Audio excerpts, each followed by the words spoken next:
I love visiting Boulder, Colorado. It's the conscious capital of the world. In fact, people in Boulder are so conscious that they're always conscientious enough to tell you how conscious they are, which means they're humble too. Let me tell you about Boulder.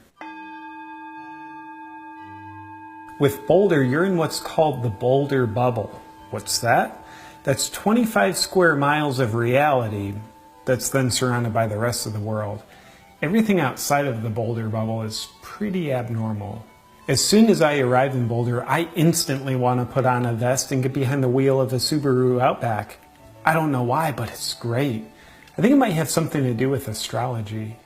Whenever I'm in town, 100% of the time I spend 90% of my time on Pearl Street. I love watching the street performers. You get everything from mind-blowing juggling, to music, to thespians acting like homeless people napping in puddles of their own urine. The artistic expression of these performers is off the charts. So is their ability to intimidate you if you don't put a donation in their tip jar. You can take your dog everywhere with you in Boulder. Work, restaurants, shops. Having a cute, playful dog with you 24/7 helps make it much easier for people to not notice how uninteresting of a person you are. I'm even thinking about having my dog run for mayor of Boulder during the next election. He's a shoo-in for two reasons. Number one, he's a dog. Number two, he's not a human.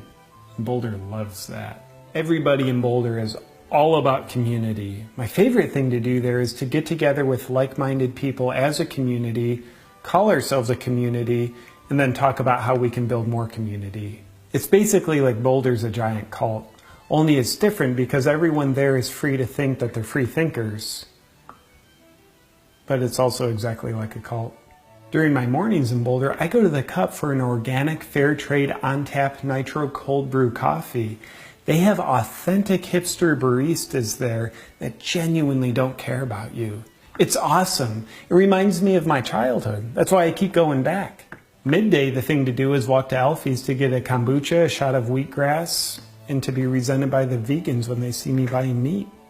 I always stay at the Hotel Boulderado. It's clearly the best hotel because they hired scholars to do the impossible of figuring out how to combine the words Boulder and Colorado.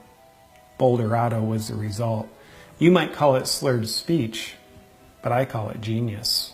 Every exaggeratedly light tone of voice talking, prolonged eye contact holding inner peace junkie in town went to Naropa University. And I'm just like, what'd you major in, bro? Oh, calm breathology? The social science of awkward silences? Well, it's nice to meet you, your Buddha-ness. 300 days of sunshine per year in Boulder. I love it. Even though I'm so Caucasian that it's highly stressful for me to be in the sun that much. But everyone else in town always says how much they love the incessant sunshine. So that makes me think that I love it too. There's a lot of white people in Boulder. A suspicious amount. I don't know what else to say about that. Everyone has a deep love for the outdoors, aka a hatred for the indoors. I just love the mountains, and I love to talk about my connection with the mountains. I spend more time doing that than I do in the actual mountains. Friends invite me for an easy hike up Mount Sanitas. 15 minutes into the hike, I'm out of breath from the elevation and hating my life, but still pretending that I'm enjoying myself because I'm one with the mountains. Is Boulder liberal? It's kind of fuzzy. Let's put it this way. When Trump got elected, it was really hard to tell, were people walking around Boulder in a blissful state of silence, feeling peace and tranquility, or were they mortified to the extent that they just couldn't talk from the post-traumatic stress disorder? Weed is definitely legalized, or if I may sound astute, cannabis. I always hit up my favorite shady-looking dispensary, then get medicinal sitting by Boulder Creek. I only use it for preventative medicine. Turns out there's a lot of diseases that I need to prevent, so I have to use a lot of weed, marijuana, cannabis. Forgot what I was going to say. So I love Boulder so much that I want to permanently move there. I'm just waiting for real estate prices to escalate a little higher so that I can feel like I'm getting more value out of my future property. I just wish the rest of the world could be like Boulder.